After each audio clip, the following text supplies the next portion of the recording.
Aleluia, querido. Se você puder, curva a sua cabeça, feche seus olhos, em sinal de reverência, nós vamos orar. Amém.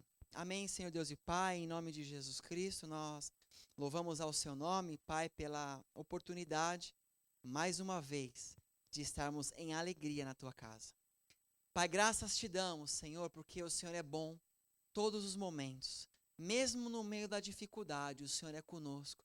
O Senhor nunca nos abandona. A sua misericórdia sempre nos guarda. Pai, nós louvamos ao Senhor por isso. Eu peço, Deus, que o Senhor venha abençoar cada pessoa que deixou a sua casa hoje e veio até a tua casa, Senhor, para te buscar, para te louvar, para adorar e celebrar ao seu nome. Deus, que nenhuma pessoa que chegou até aqui hoje volte vazia, mas que possamos voltar cheios do teu Espírito Santo, cheios da tua graça, cheios da tua presença, Senhor.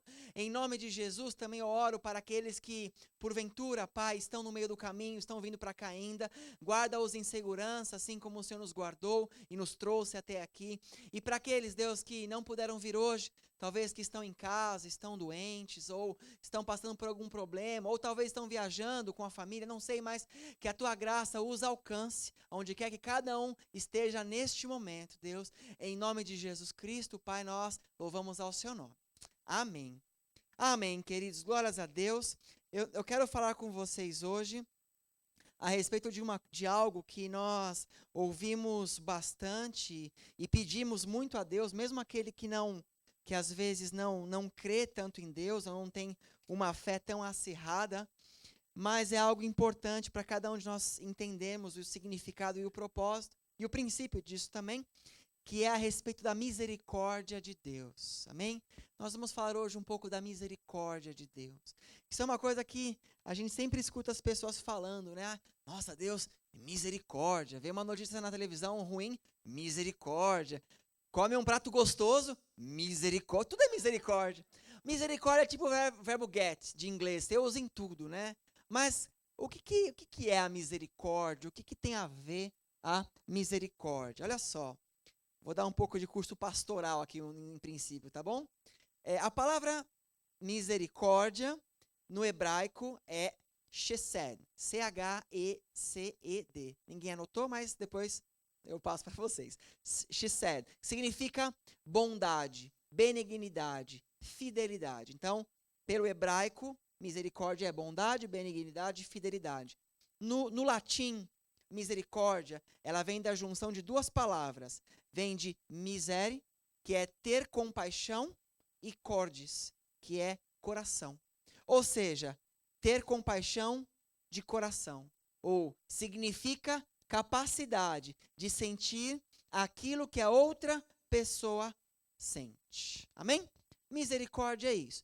Eu quero entender, nós vamos entender hoje um pouco os princípios e da onde vem essa misericórdia e como que essa misericórdia nos alcança, de que maneira e como que Deus usa isso e quem pode receber da misericórdia de Deus, né? Nós vemos que após 3 meses que o povo do Egito havia saído o povo de Deus, na verdade, haviam deixado o Egito e ido para a terra prometida. Então, Moisés havia libertado o povo, amém? Eles tinham saído do Egito, eles estavam já no deserto, e passado 3 meses já, que aquele povo estava andando no deserto, então Deus, ele traz um princípio, Deus traz algo novo na vida dessas pessoas. Lá em Êxodo capítulo 20, no versículo 6 de Êxodo capítulo 20, fala assim,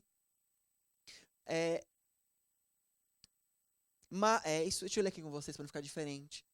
E uso de misericórdia com milhares dos que me amam e guardam os meus mandamentos. E uso de misericórdia com milhares dos que me amam e guardam os meus mandamentos. Deus, então, ele traz algo que já havia sido dito algumas outras vezes antes disso. Né? Essa palavra misericórdia não é a primeira vez que aparece na Bíblia, ela já havia aparecido antes, mas o povo hebreu, eles estavam no deserto. Então, Quando a gente fala de deserto, amados, eu quero que você entenda, embora nesse texto, nesse contexto, de fato eles estavam num deserto físico, né? Mas existem para nossas vidas os desertos espirituais, não é assim? São aquele período de tempo que nós às vezes andamos, que nós temos até uma direção, nós sabemos onde nós queremos ir, só que parece que está tão longe e os recursos são tão escassos. Você está cansado, a sua fé está abalada, o seu coração está ferido. Você ainda crê em Deus, só que a cada dia que passa, aquela situação que você vive, muitas vezes é uma situação espiritual, ela tem roubado você, ela tem te deixado enfraquecido. Você faz um esforço muito grande para se manter firme, para se manter, né, justo, para se manter fiel. Você faz o máximo que você pode, mas as coisas às vezes estão passando que você fala: meu Deus do céu, até quando eu vou andar nesse deserto? Até quando eu vou passar por essa situação? Até quando eu vou andar nisso? Não é? Então, o povo hebreu, neste momento, eles, embora haviam enxergado grandes coisas que Deus havia feito. Olha só, gente, vocês vão lembrar da história. Deus, ele envia Moisés para libertar o povo, obviamente. Faraó não queria libertar o povo, então, através de Moisés, Deus começa a enviar sinais, não é? A água se transforma em sangue, teve enxame de gafanhoto, teve sapo, um monte de coisa aconteceu, várias coisas, e os hebreus estavam vendo tudo o que Deus estava fazendo. Não era algo combinado, não era uma mágica. Deus estava fazendo e o povo estava vendo. E a fé do povo estava aumentando, aumentando. E o ápice da fé foi quando eles estavam diante do Mar Vermelho. Já não tinha mais para onde ir. O povo, o exército de Faraó vindo para matá-los. Então Moisés, ele ora e põe o cajado, o mar abre. O povo passa, irmão. Era para acreditar em Deus até o fim de 15 mil vidas. Era para nunca mais duvidar. Mas após 3 meses, o povo já estava ali. Deus esqueceu da gente. Deus não fala mais. Deus e tal, e Deus aquilo outro.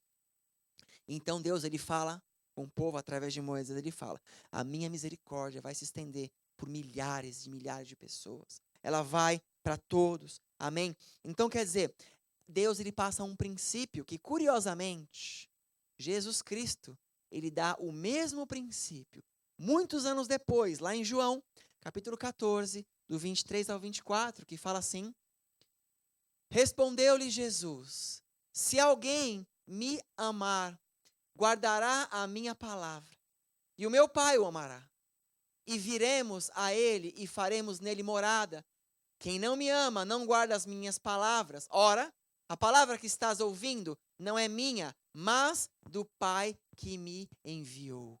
Engraçado, porque lá em Êxodo, quando nós lemos ali no livro de Êxodo, fala que Deus, ele dá a misericórdia dele para aqueles que o amam e o obedecem.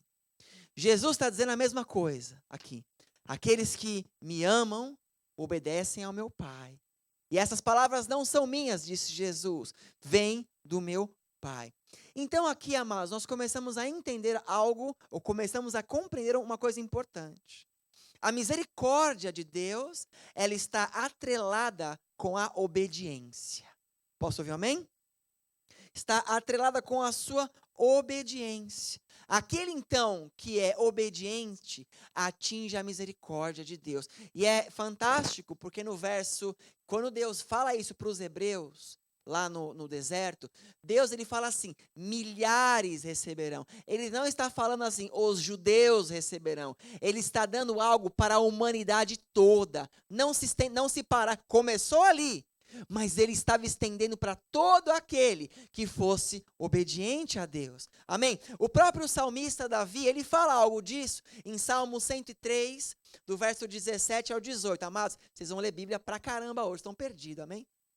Olha só, mas é de eternidade a eternidade. A benignidade do Senhor sobre aqueles que o temem ou o obedecem, e a sua justiça sobre os filhos dos filhos, sobre aqueles que guardem o seu pacto, e sobre os que se lembram dos seus preceitos para os cumprir. Olha que fantástico, é de eternidade a eternidade. A benignidade, a bondade, a misericórdia do Senhor, ela vai para todos, de eternidade a eternidade. Amados, nós não somos eternos na terra, somos eternos no céu, amém? Mas Deus, ele é eterno.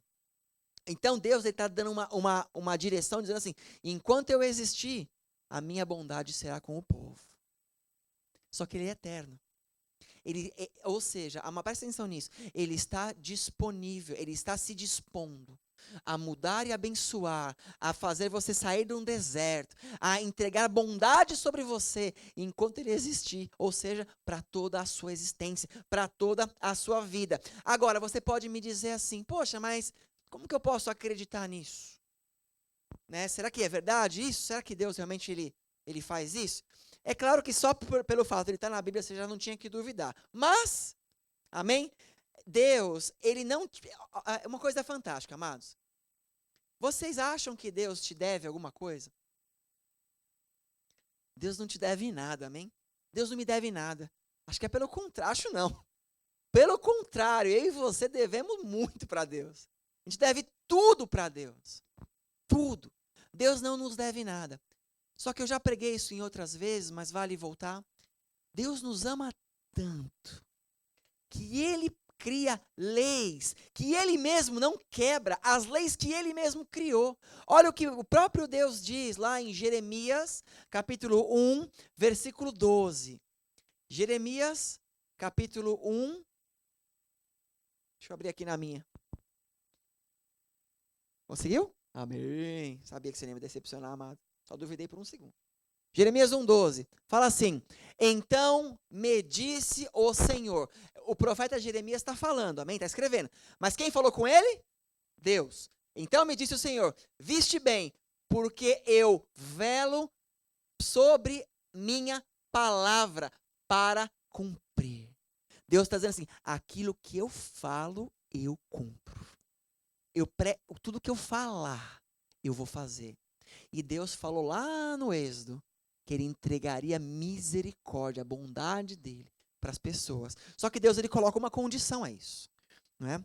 Deus coloca uma condição, até porque se não houvesse uma condição, então seria injustiça de Deus. Porque vamos lá, se eu estudei para a prova, eu fiquei a noite inteira estudando para uma prova, não dormi, chega na prova, eu tirei 10, mas eu estudei. Aí veio um camarada que colou e tirou 10, ele copiou.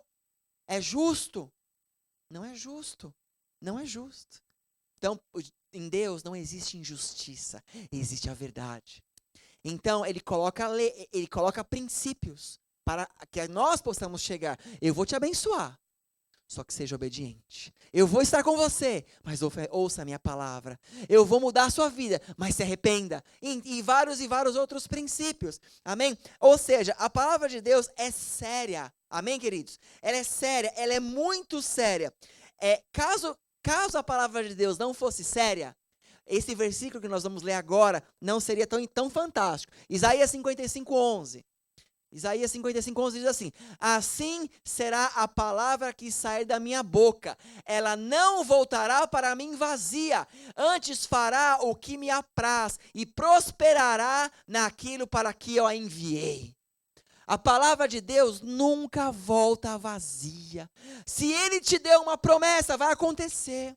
Se Ele disse que Ele é com você, Ele é com você. Se Ele falou, vou resolver a sua vida, Ele vai resolver a sua vida. Amém? A palavra de Deus nunca volta vazia. Agora, para eu e você recebermos essa palavra, recebemos disso, é necessário que nós possamos ser obedientes a Ele. Possamos entender o que Ele tem falado, precisamos entender todas as coisas que no nome de Jesus Ele tem nos explicado, nos ensinado. Porque eu e você, Deus colocou em nós um senso de certo e errado. Eu e você temos esse senso. Eu e você sabemos o que é certo e o que é errado. O que tem que ser feito e o que não tem que ser feito. Por mais que às vezes você quer evitar de lavar o banheiro, mas tá sujo, você vai ter que lavar uma hora. Você fala, Senhor, lava esse banheiro, Senhor. Ele não vai fazer isso. Você vai ter que fazer. Você sabe que tem que fazer. Tem coisas que nós temos que fazer. Amém? Então, quer dizer, para que Deus nos abençoe, para que haja o mover de Deus em mim e em você, para que haja a misericórdia de Deus em mim e em você, nós precisamos ser obedientes. Mas nós temos que ser obedientes em tudo, e não parcial. Porque às vezes nós obedecemos a Deus naquilo que convém, mas não naquilo que é difícil para você. Porque o difícil te desafia. E quantos de nós não gostamos de desafios? Mas não tem jeito, sem desafios não tem vitória. Amém? Sem desafios não tem vitória. E Deus, Ele sabe, amados, que eu e você teríamos dificuldades de obedecer.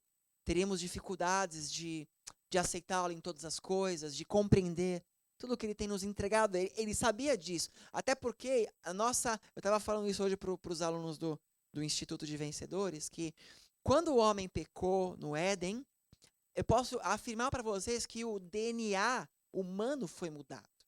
O DNA humano foi mudado naquela hora. Quer dizer, tanto é que quando Deus faz o homem em Gênesis 1:26, fala assim, façamos o homem segundo a nossa imagem e nossa semelhança. Quer dizer, o homem foi criado igual a Deus, com características de Deus. Mas lá em Gênesis capítulo 5, verso 3, quando Adão gera um filho chamado Sete, depois de Caim e Abel, né? Então fala assim, então Adão gerou um filho segundo a sua própria imagem e a sua própria semelhança. Que significa que a partir daquele momento o homem ele já não era semelhantíssimo a Deus. Havia dentro dele o certo e o errado. O pecado já habitava no homem. Então se o pecado já habitava no homem, Deus já sabia que para o homem, não porque ele não amasse a Deus, mas para o homem seria difícil obedecer a Deus em todas as coisas. Eu falo isso com propriedade, porque assim como é na minha vida, eu sei que também na sua, em alguns momentos, não é fácil obedecer a Deus. Tem horas que Deus fala, perdoa, você quer quebrar o pescoço. Eu sei. Acontece em momentos que você está desesperado. Tem hora que você tem que ficar calado, mas você está explodindo, fala assim, fala alguma coisa. Né? Mas, enfim, é difícil. Deus sabia disso. E não é à toa que Deus, o primeiro mandamento fala assim, amai a Deus de todo o seu coração, de toda a sua alma e de toda a sua força. Por que que esse é o primeiro mandamento? Porque, lógico, Deus é o mais importante, amém? Mas quando você ama de toda a sua força, de todo o seu coração e de todo o seu entendimento, você consegue obedecer. Se você não ama, é difícil obedecer. Você obedece se você não ama, se é uma regra que vai te trazer uma penalidade às vezes, né? Puxa, se eu não parar no stop, o guarda pode me parar, então eu vou parar no stop. Mesmo quando não tem ninguém, eu vou parar no stop porque, né? É uma regra. Mas não porque, nossa, eu amo quem criou a lei do stop. Queria muito parar. Eu paro até andando no stop, né? Não, mas tem a regra, não é assim? Então Deus ele coloca esse princípio. Amém? Para que nós possamos obedecê-lo pelo amor a Ele. Amém? Agora, e obedecendo a Deus, a compaixão, a bondade, a bênção, a misericórdia nos alcança. Então, semana passada nós tivemos, quem estava aqui no culto vai lembrar, o tema da semana passada foi o Deus da segunda chance. Nós falamos aqui semana passada a respeito de que o nosso Deus, Ele é um Deus que Ele nos dá a segunda chance. Até brinquei, Ele dá segunda, terceira, quarta, quinta, sexta, sétima. A gente não merece, mas Ele nos dá. Só que Ele nos dá outras chances, quando nós nos arrependemos e tal. Só que quando Ele te dá uma chance, o que Ele espera?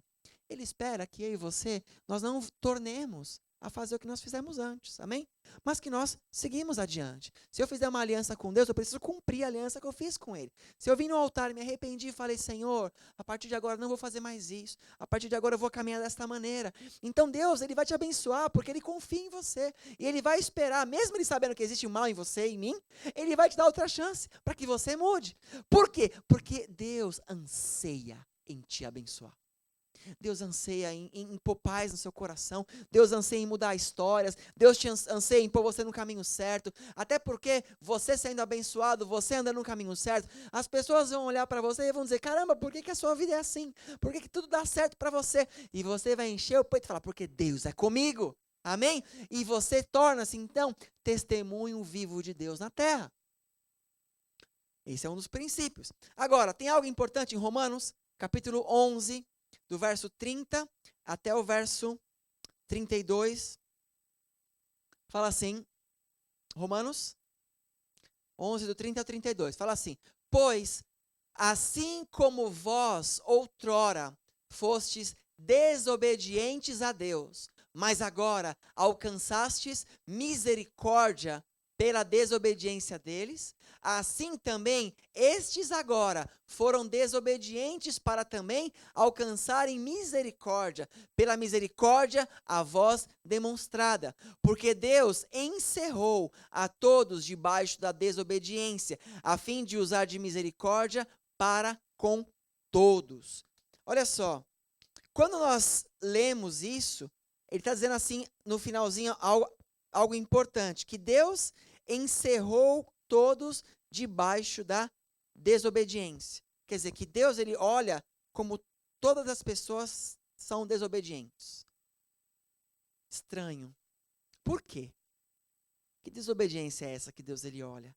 Que nós somos colocados. Né? Embora no começo do texto ele fala assim que outrora fomos desobedientes, mas agora alcançamos a misericórdia pela desobediência dele. Quer dizer, nós éramos desobedientes, mas encontramos a misericórdia. Ele vai falando, no final ele fala que Deus nos vê todos como desobedientes. Mas que desobediência é essa? Vamos ler lá em 1 Coríntios, capítulo 15, verso 22. Fala assim, pois como em Adão todos morrem, do mesmo modo em Cristo todos serão vivificados. Amém? Quer dizer, a desobediência que nós temos é decorrente a Adão. É decorrente ao pecado original. Quer dizer, lembra aquele versículo que fala que todos nós pecamos, todos somos pecadores? Aquele que diz que não tem pecado já pecou, é mentiroso. Lembram disso? Todos nós temos isso. Somos desobedientes. Então, agora, Deus, ele sabe então, devido a essa desobediência, então, todos nós somos considerados desobedientes. Poxa, então, se todo homem é desobediente, como que eu posso encontrar misericórdia? Pastor, você acabou de falar aqui que nós temos que obedecer à lei de Deus para encontrar misericórdia. Mas se Deus nos vê desobedientes, então, eu não tenho misericórdia nunca? Eu não posso encontrar misericórdia? Vamos orar, semana que vem eu continuo? Olha só, daí que tá. Deus sabe que todo mundo ia pecar. Deus sabia. Deus sabia que toda a humanidade ia pecar, depois de Adão. Deus sabia disso. Mas também Deus sabia de outra coisa, que como o homem foi criado da essência dele, o homem também ele pode praticar o bem. Então, na verdade, o homem ele tem uma escolha sempre, entre o bem e o mal, entre o certo e o errado. Deus deu essa mesma escolha para Adão, só que Adão não tinha o pecado. Adão escolheu seguir a sua esposa quando ela comeu o fruto, porque é Eva que comeu. Adão, na verdade, se for parar para pensar, Adão desobedeceu a Deus, porém, seguindo o conselho da sua esposa. Ele olhou mais para sua esposa, né? Mas pecou no final de contas. Agora, Deus sabia que o homem iria pecar, mas também sabia que o homem, então, teria a escolha de escolher o certo. Então, Deus, ele fala assim, agora, homem, mesmo você com o pecado, mesmo você sendo um pecador, mesmo você tendo uma tendência para o mal, eu te dou a opção. Se você quer que eu mude a sua vida, se você quer de mim, me ame, decida me amar. decida me amar e decida obedecer os meus mandamentos. A única coisa que faz eu e você chegarmos na misericórdia de Deus, mesmo sendo considerados pecadores, é obedecer os mandamentos, a Escritura, andar com Cristo. É a única maneira. Amém? Por isso que é importante eu e você estarmos atrelados na palavra, orarmos e lermos, e estarmos em células, estarmos no culto. Tudo que tiver evento, você vai. Falou que vai ter Bíblia envolvida, querido, vai, lê, assiste, vai atrás e se conecte com Deus. Faça o melhor que você puder para estar com Deus, porque eu vou dizer uma coisa, mesmo eu e você estudando a Bíblia todo dia, jejuando, orando e buscando, mesmo assim nós vamos pecar. Mesmo assim, nós vamos pecar. A diferença é que quando eu estou conectado com Deus, a minha facilidade de pecar é muito menor, porque a minha cobrança espiritual que eu coloco sobre mim é maior. É a mesma coisa, eu costumo dizer que o que guarda a minha vida é o ministério. Se eu deixar de fazer, se eu deixar de pregar, se eu deixar de fazer a obra, fatidicamente, cedo ou tarde, eu vou voltar para o mundo. Cedo ou tarde eu vou cair no mundo. E não é porque eu não ame a Deus, mas porque existe uma natureza pecaminosa em mim que todos os dias eu tenho que lutar contra ela. Agora, sabendo que eu e você somos iguais, somos criados pelo mesmo Criador, temos os mesmos, talvez temos diferentes dons, porém temos o mesmo Espírito, a mesma tentação que está sobre mim está sobre você. Então eu entendo que você também. Se você não se conectar com Deus, a misericórdia dele não vai chegar a você. E muitas coisas que deveriam chegar, não chegam. Não chegarão, porque está longe de você. Amém? Olha o que diz aqui em Romanos 3:3. É uma pergunta. Pois que, se alguns foram infiéis, porventura a sua infidelidade anulará a fidelidade de Deus? Olha que pergunta interessante. A pergunta é, tá bom, agora, se nós somos infiéis, se você é infiel, eu sou infiel, se a gente tem pecado, se a gente tem errado com Deus, estamos fazendo várias coisas erradas, a nossa infidelidade, ela anula a fidelidade de Deus para nós? Eu ser infiel anula a infidelidade de Deus? Sabe, a resposta vem no verso 4. O verso 4 diz assim, de modo nenhum, antes seja Deus verdadeiro e todo homem mentiroso. Deus é verdadeiro, mas o homem é mentiroso. Como está escrito, para que sejais justificado em tuas palavras e venças quando forem julgado. Essa resposta aqui, para mim, de tudo que está escrito aqui, o que vale é o comecinho, que fala, de modo nenhum. Só que eu não me satisfiz com essa resposta. Então eu trouxe outra resposta, que está lá em 2 Timóteo, capítulo 2, do 11 ao 13. Resposta para aquela pergunta. Fiel é esta palavra. Se, pois, já morremos com ele, também com ele viveremos. Se perseveramos com ele, também reinaremos. Se o negarmos, também ele nos negará. Se fomos infiéis, ele permanece fiel. Porque ele não pode negar-se a si mesmo. Glória a Deus. Mesmo você sendo infiel, ele continua sendo fiel. Esse é o motivo que quando você desvia, ele manda alguém para te buscar. Esse é o motivo que quando você está sentindo vazio, alguém te liga e te anima. Esse é o motivo que a pessoa que está do seu lado não desiste de você, ora por sua vida. Porque ele é fiel. Na nossa infidelidade, ele se mantém fiel. Porque ele almeja derramar misericórdia sobre a sua vida. Dá uma salva de palmas a ele, amém? Glória a Deus. Deus não deixa de ser Deus por nossa incredulidade. Deus jamais deixa de ser Deus por nossa causa. Muito pelo contrário. Quando nós estamos infiéis a Ele, Deus ele vai criando. Eu fico imaginando, gente, como que deve ser difícil ser Deus, cara. Essa é muito embaçado. Porque Deus ele criou um negócio chamado livre-arbítrio, livre poder de escolha, amém? Você e eu temos a escolha de seguir ou não seguir, de amar ou não amar, certo? E Deus não pode, porque Ele determinou. Ele não quebra o seu livre-arbítrio. Eu fico pensando, como é que Deus faz? Tipo, quando Ele quer alcançar a gente assim, e a gente já deu não, tipo, vários não. Não, não, não, não, não, não. Aí Deus ele vai, ele usa uma situação, ele usa uma pessoa, ele liga um primo seu lá de Cabrobró do Sul, que você nem conhecia que você tinha, te liga, ô amado, né? Você lê um negócio no Facebook, lá uma mensagem, você nunca lê, naquele dia você leu, aquele dia falou com você. Cara, por que hoje falou comigo esse negócio? Por quê? Porque Deus ele vai encontrando coisas para amolecer seu coração. Porque Deus, ele para fazer, ele tem que ouvir o seu sim. Então, ele vai criando maneiras de fazer você dar sim. Aí você, não, não, não, não. Aí você é americano, maybe. Dá um maybe às vezes, né? Maybe. Aí depois, sim. Aí Deus, pá. Aí você chora, né? Vem no altar. E aí depois, passa 3 meses, você já está de novo ali. Deus, esqueceu de mim, isso aqui. E Deus faz de novo. Deus, ele é fantástico. Deus não desiste de mim e de você.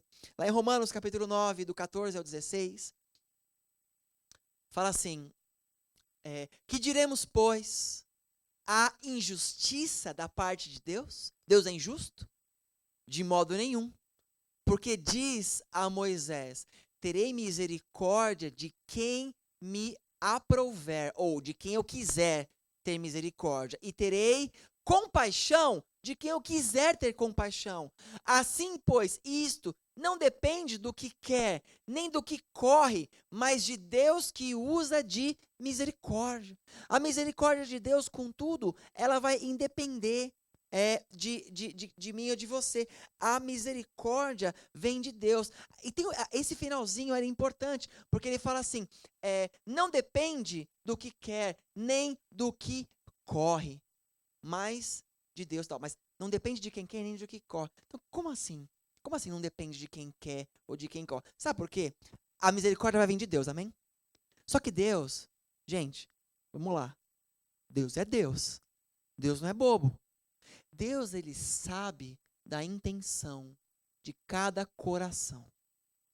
Se não fosse assim, nós não teríamos o versículo que está em Provérbios, capítulo 16, verso 2, que diz assim, todos os caminhos do homem são limpos aos seus olhos, mas o Senhor pesa o espírito.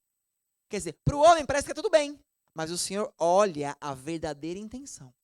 Então, às vezes a pessoa, ela conhece a Deus, sabe que Deus é bom e tudo mais e tal. Ela vem num culto, ela vem numa cela, num grupo de oração, alguma coisa nesse sentido. E ela vai ali e ela está pedindo perdão. Ai, Senhor, me perdoa por aquele pecado que eu cometi. Deus, tem misericórdia de mim e tal. Ele está pedindo perdão porque ele entende, talvez, que aquele pecado que ele cometeu pode trazer uma consequência muito grande. Tudo bem, até aí está certo. Só que, dentro do coração dele, ele gosta daquele pecado. Ele vai voltar a fazer de novo. Né? Então ele vem no altar e fala assim, perdão pelo exemplo, tá? Mas só para contextualizar. Ele vem no altar e fala assim, Senhor, me perdoa porque eu adulterei. Me perdoa porque eu cometi adultério e isso é uma coisa muito ruim. Eu sei, Pai, que o Senhor é Deus do casamento, da família, meus filhos, Pai, eu adulterei e tal, perdão e tal. Só que ele tem o contato da amante ainda no telefone. Ele vai ver ela na semana que vem. Sabe, tá tudo marcado. Só foi um momentâneo peso. Mas ele ainda está com o pecado concebido dentro dele. Como que Deus vai agir? Vocês estão me entendendo o exemplo? Isso, deu um exemplo bem forte assim, mas isso vale para qualquer coisa. Você, claro, poxa, pastor, então você está dizendo que eu não posso pedir misericórdia se eu estiver no pecado? Não é isso, eu estou dizendo que você tem que pedir perdão e pedir ajuda ao Espírito Santo para te ajudar a sair dessa situação. Porque se ela ainda está enraizada em você, a misericórdia, a bondade de Deus não virá, porque senão ele será injusto. Porque ele vai te abençoar e amanhã você vai estar pecando de novo. Você tem que mostrar de verdade que você mudou, que você agiu de maneira diferente. Lembram do caso de Davi, quando ele adulterou com a esposa de Urias, chamada Batseba, né, que ele vê ela tomando banho, e ele vai, chamou ela lá e teve relação com ela, só que ela era casada. E aí ele descobre e manda o marido dela para a morte. O cara morre, e aí depois ela engravida, quer dizer, teve várias maldições que aconteceram na família de Davi. Não vou entrar nos momentos, mas ele teve um filho que morreu, a filha que ele engravidou morreu, o filho dele adulterou com a irmã, na luz do dia. Aconteceu um monte de coisa. né? Mas ele se arrependeu, não fez mais. Só que a consequência veio. Mas ele se arrependeu. Então, Davi é conhecido como o homem segundo o coração de Deus. Ele pecou, assim como você, assim como eu. Só que, num dado momento, ele chegou na presença de Deus e falou assim: Senhor, eu nunca mais vou fazer isso. E quando Deus viu que era real, Deus abençoou. A misericórdia veio. Deus sonda os nossos corações. Amém? E eu quero finalizar hoje com um texto, uma parábola, que está no livro de Lucas, capítulo 18, do 10 ao 14, que fala assim, Jesus contando essa história. 2 homens subiram ao templo para orar. Um fariseu e o outro publicano. Então, traduzindo, o fariseu, para se você não está familiarizado, eram os mestres da lei, eram aqueles que ensinavam a Torá, ensinavam a palavra de Deus. Só que muitos desses fariseus, eles tinham o coração corrompido, né? Eles vendiam a vassoura ungida no altar, né? Eles vendiam, né? Bom, deixa eu para lá. Vamos lá. E o outro era um publicano. O publicano era o cobrador de impostos. O publicano era aquele que ninguém gostava. Era o cara que te ligava das Casas Bahia, 10 da noite, te cobrando o liquidificador que você não pagou. Né? Era esse cara. Então, as pessoas tinham uma aversão ao publicano. Porém, elas tinham, a grande maioria, embora os fariseus eles faziam na surdina um monte de coisa, mas as pessoas tinham um dado respeito aos fariseus, que eles eram, por assim dizer, os pastores da época. Então vamos lá. O fariseu, de pé, assim orava consigo mesmo. Ele estava orando assim: a Deus, graças te dou, que não sou como os demais homens, roubadores, injustos, adúlteros, nem ainda com este publicano. Jejuo 2 vezes na semana e dou o dízimo de tudo quanto ganho. Mas o publicano, estando em pé de longe, nem ainda queria levantar os olhos ao céu, mas batia no peito, dizendo: Deus, sê propício a mim, ou tem misericórdia de mim, eu sou pecador. Digo-vos, Jesus falando, digo-vos que este desceu justificado para a sua casa, o publicano, e não aquele, porque todo aquele a si mesmo, aquele que si mesmo se exaltar, será humilhado, mas o que a si mesmo se humilhar, será exaltado.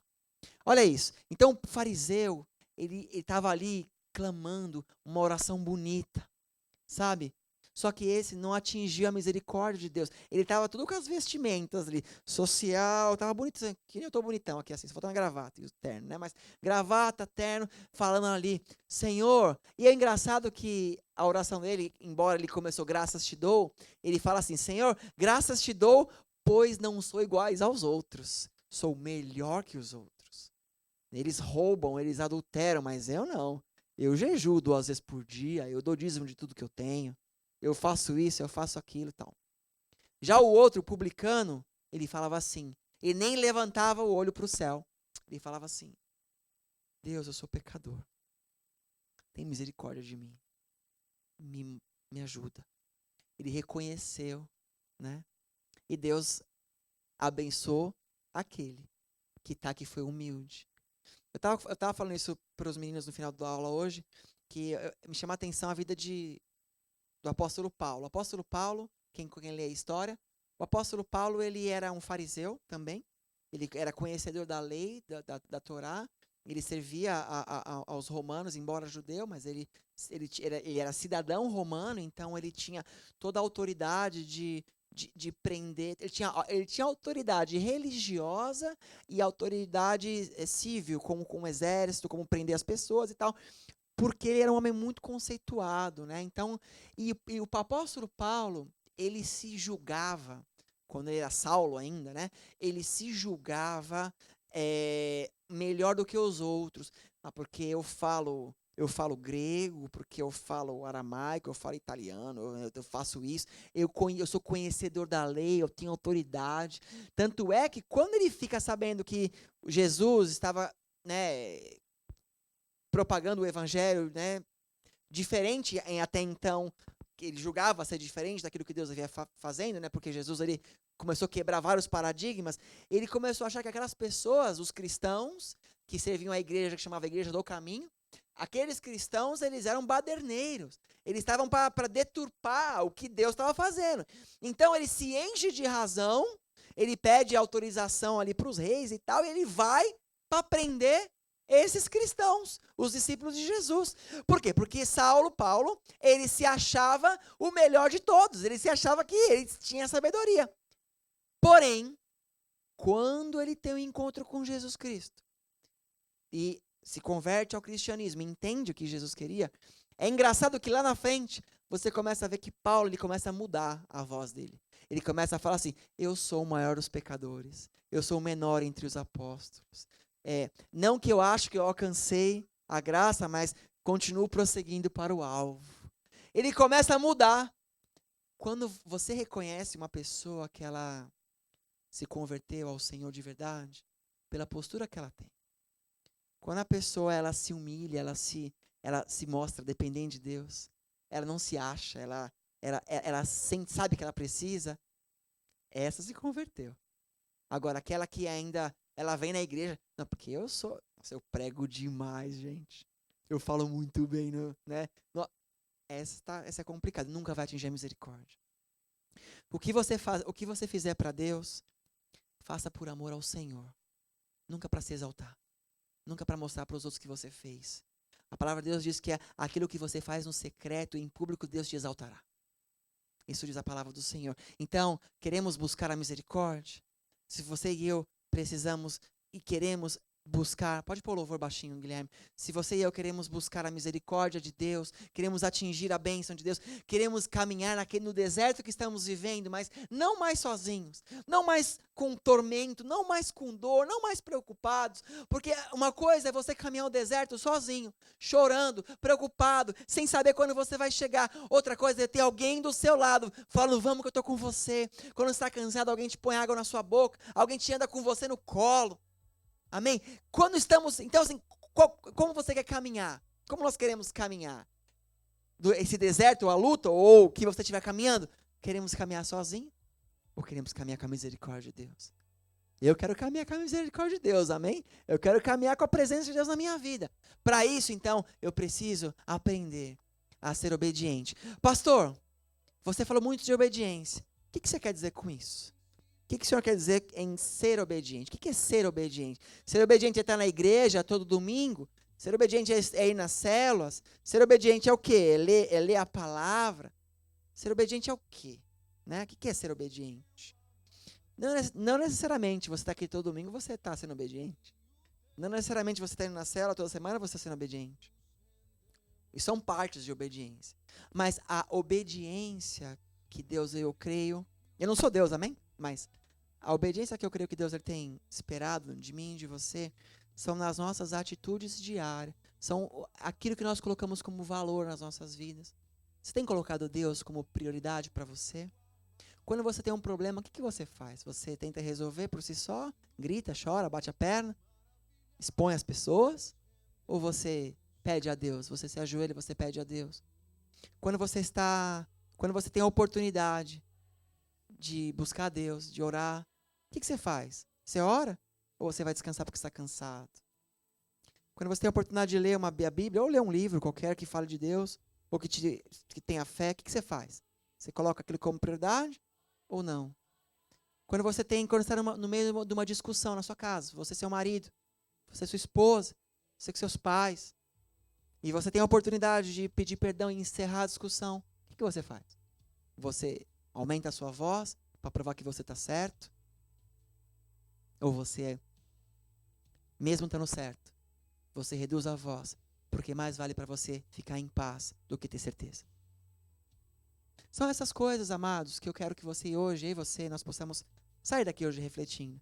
O que tem me impedido de receber a misericórdia de Deus? Ou talvez você tenha recebido a misericórdia dele, mas talvez não é em todas as áreas. Você e eu, nós temos várias áreas na nossa vida. Nós temos... Aí eu teria que pregar um culto grande para falar disso, mas nós temos dimensões espirituais em nós. Várias dimensões espirituais em nós. Vários níveis espirituais. Talvez em alguns níveis você é 100% do Senhor. Não existe outro Deus para você naquele nível. Mas talvez tenha algum nível que ainda não. Que ainda você não conseguiu abrir mão. E naquela área, por acaso, é a área que você está sentindo falta. É a área que você queria mudança. Mas você não entende por que você não muda. Quer ver um exemplo básico? Eu sei que eu estou estendendo aqui, mas só para exemplificar. Às vezes você está querendo assim... não me julgue apelativo no que eu vou dizer, amém? É só para contextualizar um exemplo, tá bom? Às vezes você está querendo que Deus ele te dê uma promoção na sua empresa. Uma promoção, você quer uma promoção. Você está trabalhando há anos na sua empresa, fazendo a mesma coisa, ganhando só os salários de dissídio, os aumentos de dissídio que é de governo, por assim dizer, que você tem recebido. E você entende que você é tão competente quanto o teu gerente. Eu sou tão competente quanto ele. Por que eu não tenho e ele tem? Só que você é avarento. Você não tem coragem de trazer um pacote de salgadinho para a salinha das crianças da igreja. Você entende o que eu estou dizendo? Então, enquanto aquela área financeira sua não estiver convertida ao Senhor, o inimigo vai te reter naquela área. Às vezes você tem problema você tem uma amargura, você é amargurado no seu coração. Vira e mexe. Você sente uma amargura, um peso, um aperto no seu coração, de alguma coisa. E você está ali, mas Senhor, eu estou na igreja todo domingo, estou orando, Pai. Por que eu não tiro essa amargura de mim, Pai? Por que não sai? Aí você clama, só que aconteceu um caso na sua vida um tempo atrás, que você ficou brigado com alguém. E você nunca perdoou essa pessoa. Não houve perdão. Então você está preso com aquilo. Você está preso. Seu coração está preso espiritualmente naquele negócio. Você não perdoou. Como que você quer ter paz se você não perdoa? Vocês estão entendendo? Então aquela área precisa de mudança. Mas pastor, é difícil. Amém. Não estou desmerecendo a sua dor em nada. Não estou desmerecendo a sua luta em nada. Amém, amados? Não estou desmerecendo. Só que uma vez, uma sábia mulher, chamada Maria, recebeu a visita de um anjo. E esse anjo disse para ela assim, Maria, bendita és vós entre as mulheres. Você será mãe do Filho de Deus. E dará o seu nome de Jesus. Será o Cristo. Jesus Cristo. Maria ali, adolescente, com 15 anos de idade, sei lá, 17. Ela fala assim, ela pensou, sou virgem, não tenho relação sexual com meu marido, não sou casada. Mas ela fala assim, Lucas capítulo 1, verso 37, se não me falha a memória. O meu Deus, nada é impossível, o meu Deus é o Deus do impossível. O meu Deus é o Deus do impossível. O seu Deus é o Deus do impossível. Se existe alguma coisa na sua vida que você acha que é difícil de mudar, eu quero que você saia desse culto. Você pode ter esquecido tudo que eu falei até agora. Até não, porque estou gravando hoje, vai para o YouTube, vocês deram sorte. Amém? Mas você pode esquecer de tudo que eu falei até agora, porém, lembra disso. O Deus que você serve, Ele é o Deus do impossível. Não existe situação que Ele não pode mudar. Não existe nada que Ele não pode mudar. Nada. Mas pastor, você falou hoje do livre-arbítrio. Amém, eu falei. Mas Ele cria situações para que você o aceite.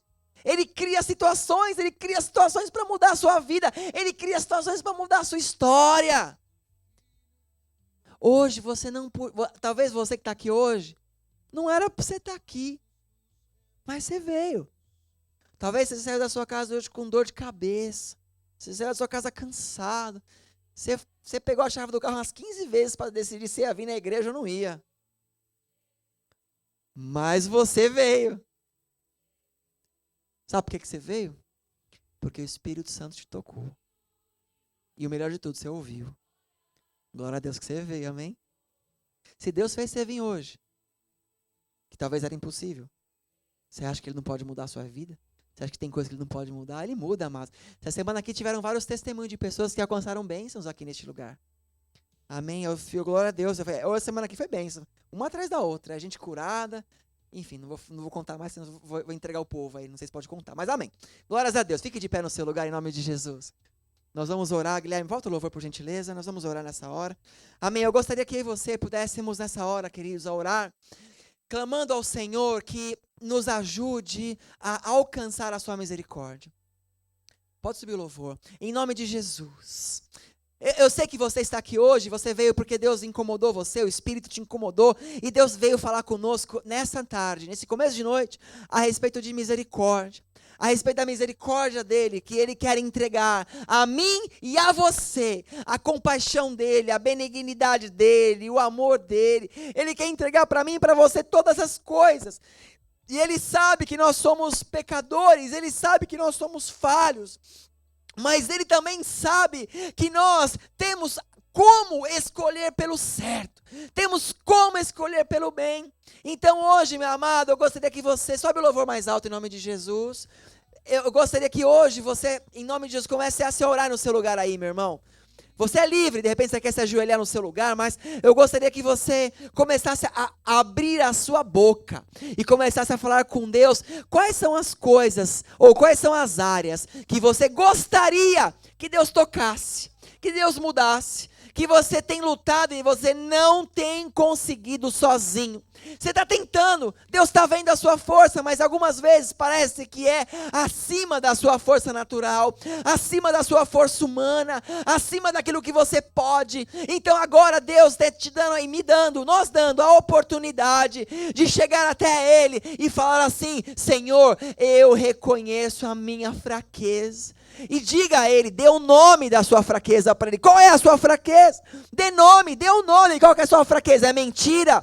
Qual que é a sua fraqueza? É egoísmo? Qual é a sua fraqueza? É raiva? É ódio? É falta de perdão? A sua fraqueza é medo? A sua fraqueza é insegurança? Dê nome à sua fraqueza a Deus e fale assim: Senhor, em nome de Jesus, em nome de Jesus, Pai, muda-me, muda meu coração, envia o teu Espírito Santo na minha vida, Pai, para que eu possa, em nome de Jesus, mudar a minha história, mudar a minha casa, mudar a minha vida, Deus. Essa é a sua oportunidade, igreja. Comece a orar no seu lugar, comece a orar no seu lugar, comece a clamar a Deus e falar assim: Senhor, eu quero ser 100% no Senhor, eu quero que todos os meus níveis espirituais, toda a minha vida, tudo esteja vinculado na certeza do Senhor, Pai. Eu não quero ser o respondão, eu não quero ser o agressivo, eu não quero ser o violento, eu não quero ser o falso, o mentiroso, eu não quero ser conhecido com esses nomes, mas eu quero ser conhecido como filho amado do Senhor, homem e mulher de fé, que persevera, que não desiste, que retém a presença do Espírito Santo em mim. Em nome de Jesus, Pai, eu preciso alcançar, ó Pai, a sua misericórdia em todas as áreas da minha vida, Deus. E eu aproveito nessa hora, Pai, e eu entrego no seu altar os meus sonhos. Coloca no altar do Senhor, amado. Fala para Ele aí do seu lugar quais são as coisas que você ainda sonha, que você ainda deseja, que ainda você quer para esse ano de 2019. Comece a entregar para Ele, diga isso: Senhor, em nome de Jesus, eu entrego esses sonhos, ó Pai. E se existe alguma coisa que não tem feito a tua misericórdia chegar nos meus sonhos, me ensina, me ajuda, Senhor, me ajuda a atingir, Deus, em nome de Jesus, Senhor.